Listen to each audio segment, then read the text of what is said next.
of us, everyone who is a child of God is a child of success. But what is success? Success is God providing for you what you need to realize your dreams. Prosperity means God providing what you need to fulfill your dreams. Everyone here has a dream. Nobody was born without a purpose. You were born on purpose for a purpose. And God has already conceived that dream in you. Can we see the book of Genesis chapter 35? Let's see verse 5. We'll take the book of Jeremiah chapter 1 verse 5. We'll take the book of Galatians chapter 1 verse 15. Let's be fast because of time. I want you to hear me this night. Right where you are sitting is a dream that God has conceived in you. Everyone here has a dream, and your dream shows your potential. Your dream shows your possibility. Your dream shows the measure of your greatness. Can somebody read to us the book of what? Genesis 37 verse 5. Galatians chapter 1 verse 15. And Joseph dreamed a dream. And Joseph dreamt a dream. And he told it No, that's his okay. brethren. He dreamt a dream. Everyone here has a dream. A dream of what God says you can do, you can become, you can be. I don't care your background, but any one of us that shall be successful must know the principle of success. And I want you to hear me. Nobody can break the principle that governs any area of life and get away with it. When you break the principle will also break you. Nobody here can break the law of gravitation. Anybody? No. If you climb to the topmost part of this building and jump down and say to yourself, I am born again, I will not break my legs, it's a lie. Once you land, your legs will be broken. Why? Principles do not obey circumstances. Prayer cannot even change principles. Nor fasting. If a bull is charging at people and others are running away, and you stand still before the bull and say to the bull, I am born again. The bull does not understand English. He will knock you down. He will knock you down. If you are going to be successful, you must study the principle of success. You must know it. You must absorb it. It must become part of your thought processes. I'm going to show you also the principle of success. But what I want you to do for me tonight is to speak to yourself and say to yourself, I shall be successful.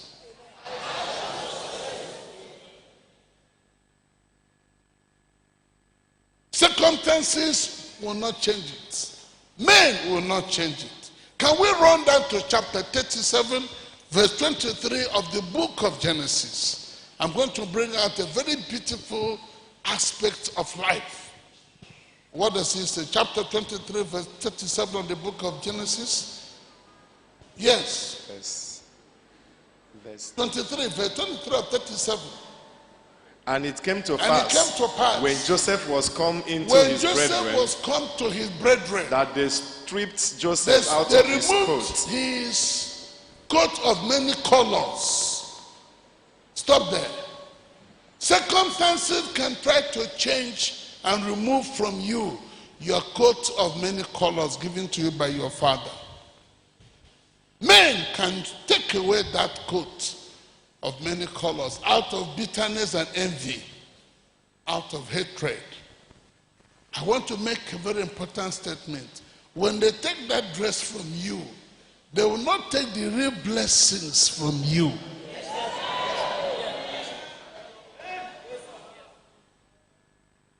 When circumstances deny you education, it has only taken away the coat of many colors, it will not take away the promise God has pronounced over you and the blessings God has spoken into your life. You still become that which God wants you to be. Even when they take your freedom, they have not taken that dream, nor that real blessing. No, they have not. Even when you marry the wrong man, which you must avoid, but in case you find yourself there, you can only take the dress, not the real blessing. Raise your hand and say, nobody shall take my blessing from me.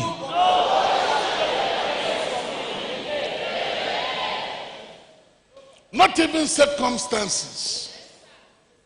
Not even imprisonment. No, not even imprisonment.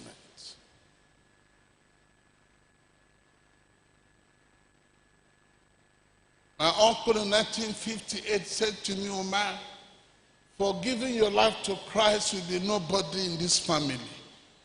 You'll be the poorest. And I said, Uncle,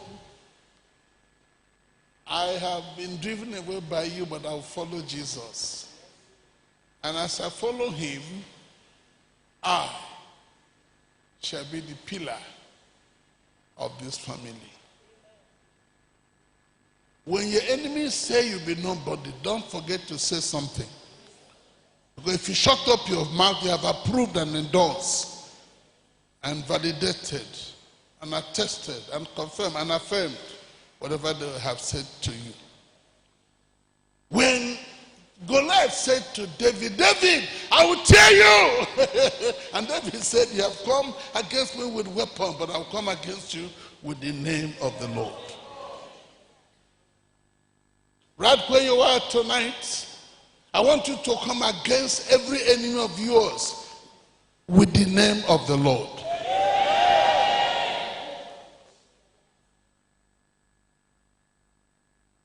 Already the king has said to David, you are too young to confront this master warrior.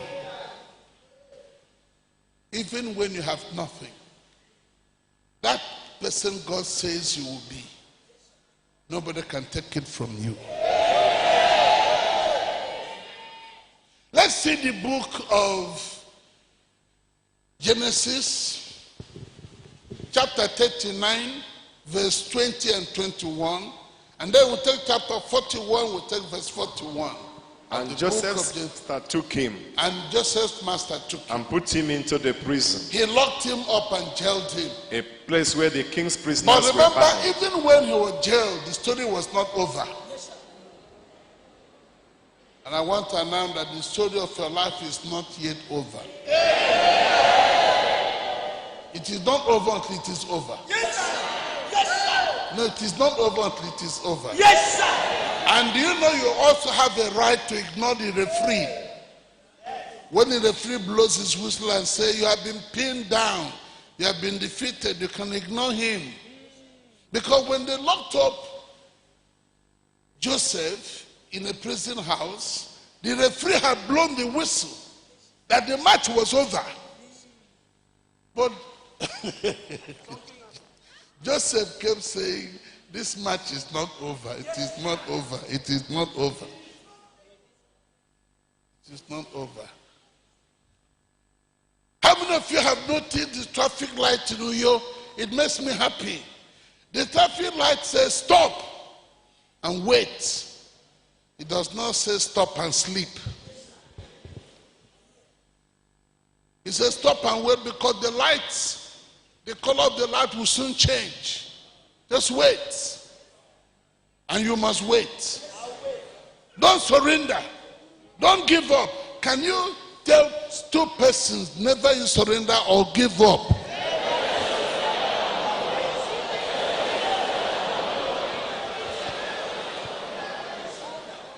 That you have no money today does not mean you will die a poor man. Because that story is not yet over. Ignore the referee. Ignore the referee. Ignore the referee. Stop counting your weakness. Stop counting your... Can we see the book of 1 Peter chapter 2 verse 9? What does it say? 1 Peter 2 verse 9. What does it say? Awesome God. What does it say, sir? But ye are a chosen generation. Raise your hand and say, I am a chosen generation. Go on, sir. A royal priesthood. Say to yourself, I am a royal priesthood. An holy nation. An holy nation. A peculiar people.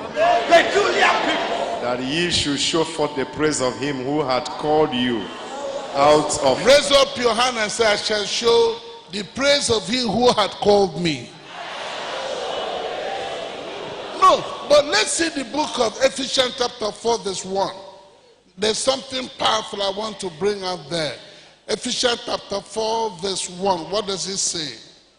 I therefore, the prisoner of the Lord, beseech you, that ye walk worthy of the vocation, worthy of your vocation, wherewith ye are called. Wherewith you are called. What does that mean?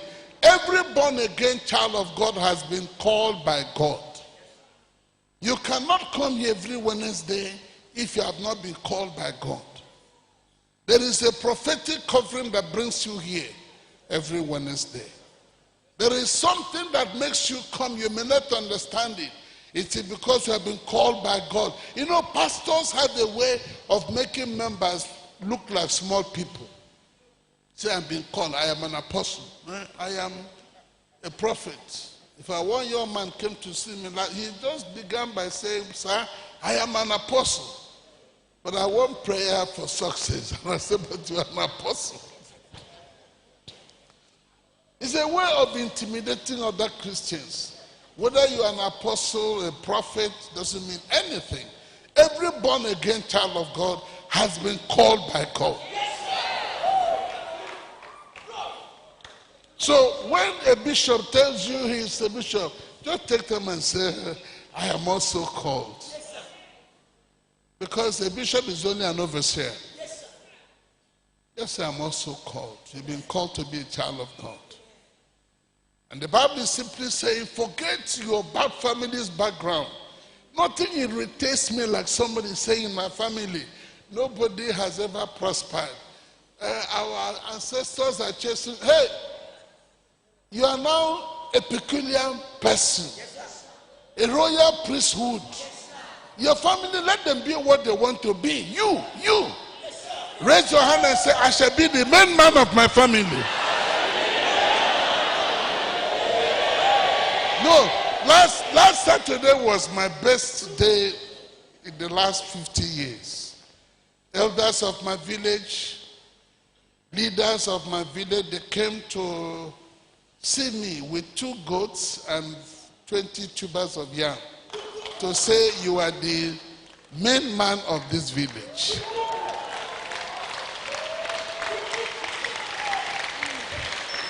The chief said, you have given us a third road, you have given us a hospital, you have given us street lights, you have caused government to tar the road from the headquarters to the last village in our area.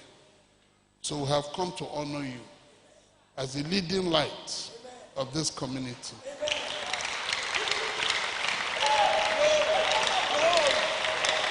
Whereas at the beginning, they used to ask my wife, how will this preacher take care of you? You will die of hunger.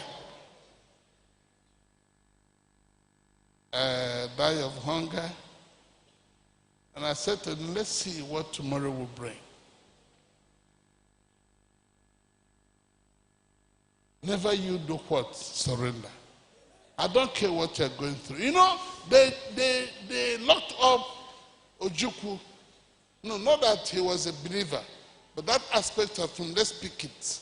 On his way to the prison yard, he bought 100 novels. He said he was going there as a student to read through those novels, not as a prisoner. That they can lock his body, but his mind will be reading and studying. And he will come out as an informed person. a better informed person, an educated person, your enemies will not define you. No, what did I say? Your enemies. Why don't you tell 4 persons and say, my enemies shall not define me.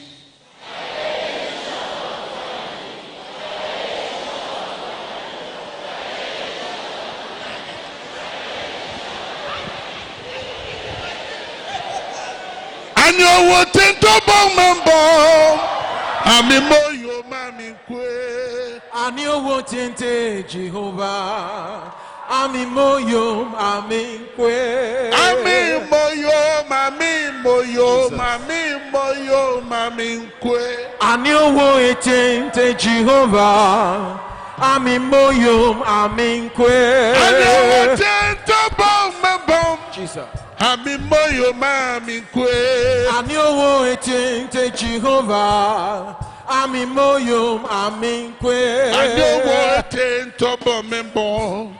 Ami moyo mami kwe. And you will think about member. Ami moyo mami kwe. And you will think Jehovah. Ami moyo mami kwe. And you will think about member. Ami moyo mami kwe. And you will think Jehovah. Ami moyo mami kwe. And you will think about member. Ami moyo mami kwe.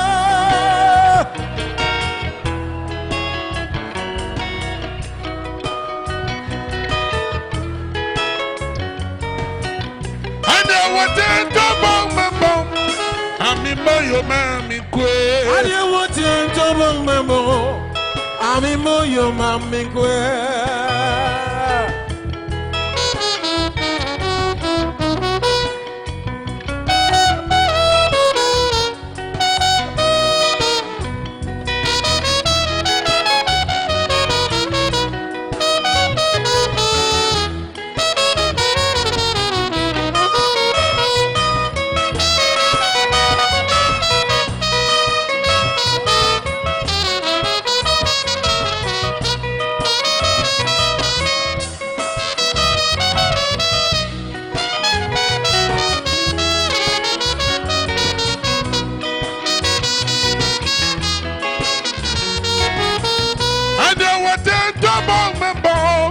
Ami moyo mami kwe.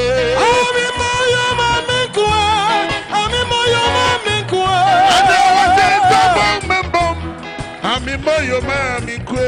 Ani wote ntomo membo. Ami moyo mami kwe.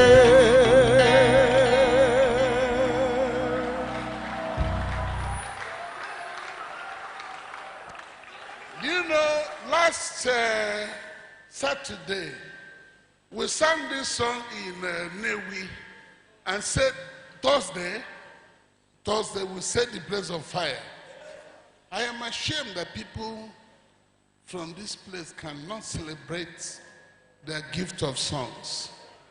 You are all acting like women in labor. Deliver, so I have to sing after delivery.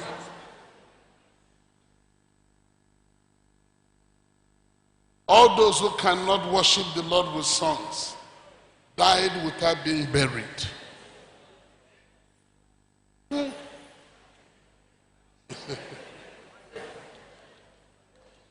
Yes, what did I say? I said, they can take your coat of colors, but not your real blessings.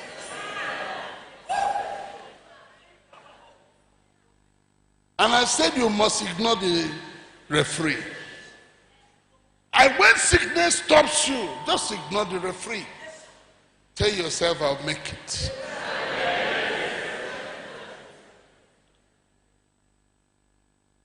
It's on record that once I was exhausted and a doctor said to me, you're about to die. Me? He said, yes. A doc. People like me don't die like ordinary men. Forget all your readings and clinical prophecies.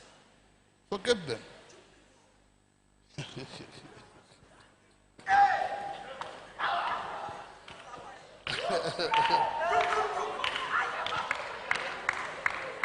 I was flown out of Nigeria My nephew, somebody I had trained, now a big physician in London, brought all his professor friends. When he saw me at the airport, he didn't talk to me. He said, "You look like a dying man." What does a dying man look like? Stop this nonsense. I didn't send you to school to give me false clinical prophecies. Yes, sir. 6 professors examined me and they said, "You're not sick, only you don't know how to rest." "I'm not sick?" They said, "Yes." "What of the money I paid for my bed?" Well, they asked me to give them back the bed they gave me. And I said, "I paid £1,000 for that bed." They said, "Well, that's your punishment for not knowing how to rest. Give us back the bed. The money's gone." What?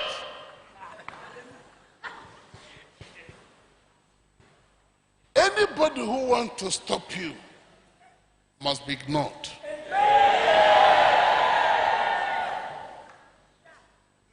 You know, a woman asked her son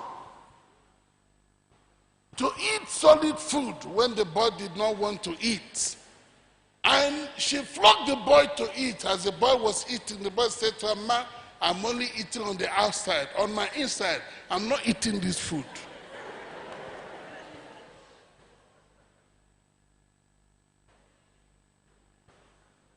So we'll go back to verse 23 of chapter 39 of the book of Genesis. What does it say? Awesome God. Yes, sir. 21, sir. Verse 21. But the Lord was with Joseph. Raise your hand and say, "The Lord is with me." The Lord is with me. You are here this night because the Lord is with you. He is the one that brought you that you may hear what you're hearing. So I don't care what the report says. I shall live a successful life. Sometimes your dream may be bigger than where you are. When I told my wife God asked me to build a hospital, she intelligently said to me, "Don't tell anybody this thing you have told me, because it's not possible. One man does not build a hospital. And you're a preacher. No, leave that answer to God. How will I realize my dream? Leave it in God's hands." As we stepped into a church in Omaha, Nebraska, I won't give you the name because they have sister churches in Uyo. They will come after me. God said to me, "Omar, see those 2 cripples. The miracle I will perform in their lives will pick the bill for the hospital I asked you to build." God has 250 million ways of solving one problem.